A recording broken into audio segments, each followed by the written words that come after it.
Hello. क्या आप जानते हैं प्रेगनेंसी में शुगर होने का रिस्क ज़्यादा हो जाता है। उस कंडीशन को हम कहते हैं जेस्टेशनल डायबिटीज मेलाइटस या फिर जीडीएम। मैं डॉक्टर श्वेता माथुर आज इसकी स्क्रीनिंग कैसे की जाती है इसके ऊपर बात करूंगी।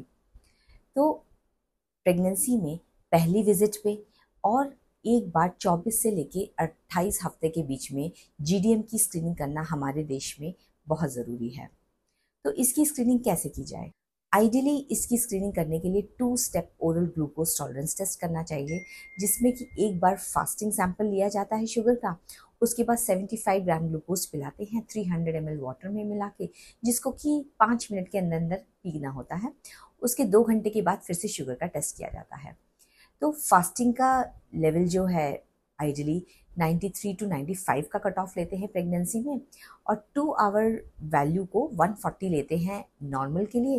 140 टू 199 आ रही है तो उसे इम्पेयर्ड ग्लूकोज टॉलरेंस कहते हैं, और अगर 200 से ऊपर आ रही है तो हम इसे जीडीएम के लिए पॉजिटिव मानते हैं। लेकिन मास लेवल पे इसको करने के लिए फास्टिंग पेशेंट आए, उसके बाद हम ग्लूकोज पिला के 2 घंटे बाद फिर से सैंपल लें, तो ये थोड़ा डिफिकल्ट हो जाता है।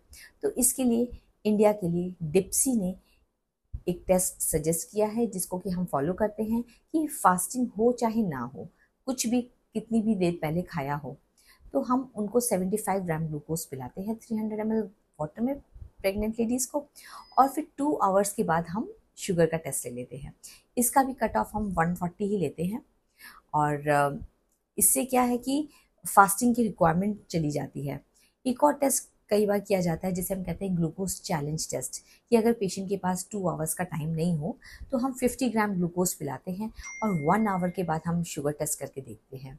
इसका भी कट ऑफ 140 लिया जाता है। तो ये टेस्ट बहुत ज़रूरी है जीडीएम की डायग्नोसिस के लिए। जीडीएम का रिस्क उन लेडीज़ को ज़्यादा होता है जो ओवरवेट है या ओबीज हैं, पिछली प्रेगनेंसी में जीडीएम हो चुका है, फैमिली हिस्ट्री है डायबिटीज़ की, सीओडी वगैरह का हिस्ट्री थी। तो आज ही अपने गायनेकोलॉजिस्ट से इसके बारे में बात करें। Share this reel with those who need to know and follow us for more such informative videos. Take care. Thank you.